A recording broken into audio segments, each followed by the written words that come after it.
Hello viewers, welcome back to your channel life style of నిష్ఠ. ఈరోజు 11వ అధ్యాయం, కార్తీక మాసం 11వ రోజు 11వ అధ్యాయం శుద్ధ ఏకాదశి. శివాలయానికి వెళ్ళి శివుని పూజ చేయాలి, రాత్రి విష్ణు పూజ చేయాలి, భీష్మ పూజ కూడా చేస్తే మంచిది. పుల్లని వస్తువులు తినకూడదు. శివునికి ఇష్టమైన విభూతి పండు దక్షిణ దానం ఇవ్వాలి. ఈ విధంగా చేసినచో ఉన్నత పదవులకు ధనప్రాప్తి లభిస్తుంది. 11వ రోజు చేయవలసినటువంటి పారాయణం మందరుడు పురాణ మహిమ. ఓ జనక మహారాజా, ఈ కార్తీక మాస వ్రతము యొక్క మహాత్యమును గురించి ఎన్నో విషయాలు చెప్పారు. ఈ కార్తీక మాసము గురించి ఎంత చెప్పినా తనివి తీరదు. ఈ మాసంలో విష్ణువును అవిసె పూలతో పూజించినచో చాంద్రాయణ వ్రతము చేసినంత ఫలము దక్కుతుంది.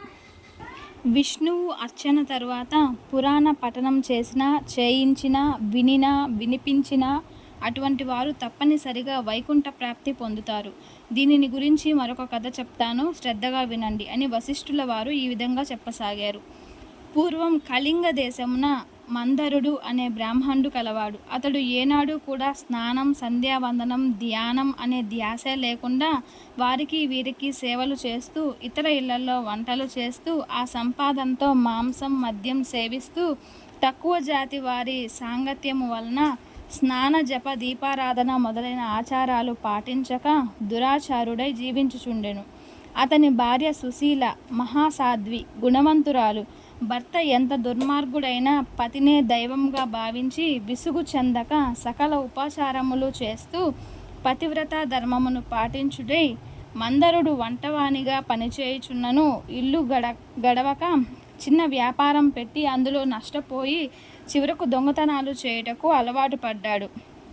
ఒక రోజున ఒక బ్రాహ్మణుడు అడవి దారిన పోచుండగా అతన్ని భయపెట్టి కొట్టి అతని వద్ద ఉన్న ధనమును దోచుకొంచుండగా అంతలో అక్కడకు మరొక కిరాతకుడు వచ్చి ధనాశతో వారిద్దరినీ చంపి ధనము మూట కట్టుకొని పోవుచుండగా పక్కనే కొండగుహలో ఉన్న పులి ఒకటి గాండ్రిస్తూ వచ్చి కిరాతకుడి మీద పడింది. కిరాతకుడు దాన్ని కత్తితో పొడిచి క్రింద పడిపోయాడు. ఆ పులి కూడా తన పంజాతో కిరాతకుడిని కొట్టినందువలన ఆ దెబ్బకు కిరాతకుడు కూడా చనిపోయాడు. ఈ విధంగా ఒకే సమయమున నలుగురు 4 విధాలుగా చనిపోయి యమలోకానికి వెళ్ళారు. యమభటులు వారిని సలసలా కాగుతున్న నూనెలో పడవేశారు. తర్వాత రక్తం, మలమూత్రాలు నిండి ఉన్న బావిలో పడవేశారు. మందరుడు చనిపోయిన నాటి నుండి అతని భార్య సుశీల నిత్యము హరినామ స్మరణ చేయుచు భర్తను తలుచుకొని దుఃఖిస్తూ కాలము గడుపుతున్నది. కొన్నాళ్లకు ఆమె ఇంటికి ఒక ఋషిపుంగవుడు రాగా ఆ వచ్చిన ఋషిని ఇంటిలోకి ఆహ్వానించి అర్ధపాద్యులచే పూజించి, స్వామి, నేను దీనురాలను, నా భర్త గాని సంతతి గాని లేరు. ఇది 10వ హరినామ స్మరణ చేస్తూ జీవం గడుపుతున్నాను. ఈశ్వరుని యొక్క కరుణా కటాక్షాలు మన మీద ఎల్లవెల్లలా ఉండాలని పరమేశ్వరుని వేడుకున్నాను. ఇంకా నా ఛానల్ ఎవరైనా సబ్స్క్రైబ్ చేసుకోకపోతే సబ్స్క్రైబ్ చేయండి, లైక్ చేయండి, షేర్ చేయండి. అమ్మ, ఈ రోజు కార్తీక పౌర్ణమి వీడియోలో మళ్ళీ చాలా పవిత్రమైన నమస్తే. ఈ రోజును వృధా చేయవద్దు. ఈ రాత్రి దేవాలయాల్లో పురాణాలు చదువుదురు. నేను నెయ్యి తీసుకొని వస్తాను, నీవు ప్రమిదను ఒత్తిని తీసుకొని దేవాలయానికి రమ్ము అని చెప్పగా వెంటనే ఆమె సందర్శించి దేవాలయానికి వెళ్ళి ఆ ప్రదేశము శుభ్రము చేసి ఆవు పేడతో అలికి ముగ్గు పెట్టి తానే స్వయంగా ఒత్తి చేసి ప్రమిదలో 2 ఒత్తులు వేసి ఋషి తెచ్చిన నేతితో దీపారాధన చేసింది. తర్వాత ఇంటింటికి వెళ్ళి ఆ రోజు రాత్రి దేవాలయంలో జరుగు పురాణ కాలక్షేపమునకు అందరినీ రమ్మని చెప్పింది. ఆమె కూడా ఆ రాత్రంతయు పురాణము విన్నది. ఆనాటి నుండి సుశీల విష్ణు చింతనతోనే కాలము గడుపుచు కొంతకాలం నాకు మరణించినది. ఆమె పుణ్యాత్మురాలగుట వలన విష్ణుదూతలు వచ్చి ఆమెను విమానం ఎక్కించి వైకుంఠమునకు తీసుకుపోవచుండగా ఆమెకు పాపాత్ముడైన భర్తతో సహవాసము వలన కొంత దోషం చేత మార్గ మధ్యమున యమలోకమునకు తీసుకొని వెళ్ళారు. అచట నరకంలో బాధపడుతున్న తన భర్తను మరి ముగ్గురిని చూసి, ఓ విష్ణుదూతలారా, నా భర్త ఈ నరకంలో బాధపడుచున్నాడు, నా యందు దయ ఉంచి వారిని కాపాడండి అని ప్రాధేయపడింది.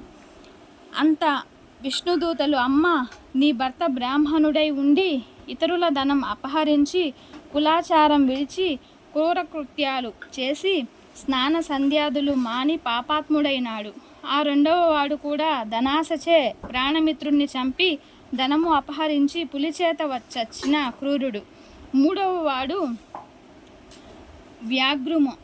నాలుగవ వాడు పూర్వం ద్రావిడ దేశంనకు బ్రాహ్మణుడై జన్మించి అనేక అత్యాచారాలు చేసి ద్వాదశి రోజున కూడా నూనెతో చేసిన తినుబండరాలను తిని మద్యము తాగి మాంసభక్షణ చేసి ఆ విధంగా పాపాత్ముడయ్యాడు. అందుకే ఈ నలుగురు నరక బాధలు పడుతున్నారు అని వారి చరిత్రలు చెప్పారు. ఈ నలుగురు నరకయాతన నుండి ముక్తి పొందాలంటే అమ్మ, కార్తీక మాసంలో నీవు సంపాదించిన పుణ్యాన్ని వారికి దారిపోయాలి.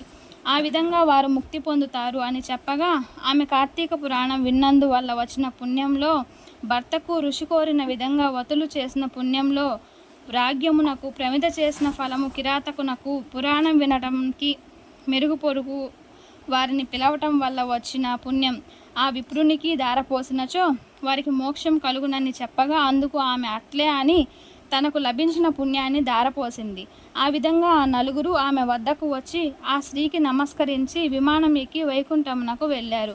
కావున ఓ రాజా, కార్తీక మాసంన పురాణం వినుట వల్ల, దీపం వెలిగించుట వల్ల ఎంతటి ఫలమో కలిగెనో వింటివి కదా అని వశిష్ఠుల వారు అన్నారు.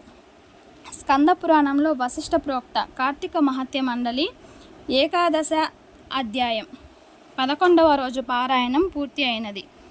నేను మొదటి నుంచి చెప్తున్నాను కదండి, కార్తీక మాసం వినే వాళ్ళకి, చదివే వాళ్ళకి ఎంత పుణ్యమో వినే వాళ్ళకి కూడా అంతే పుణ్యం కలుగుతుందని. అదే ఈ కథ యొక్క సారాంశం అన్నమాట. ఈరోజు వీడియో అయితే ఇది. ఇంకా నా ఛానల్ని ఎవరైనా సబ్స్క్రైబ్ చేసుకోకపోతే సబ్స్క్రైబ్ చేసుకోండి, లైక్ చేయండి, షేర్ చేయండి. Thanks for watching. నెక్స్ట్ వీడియోలో మళ్ళీ కలుద్దాము. అంతవరకు నమస్తే.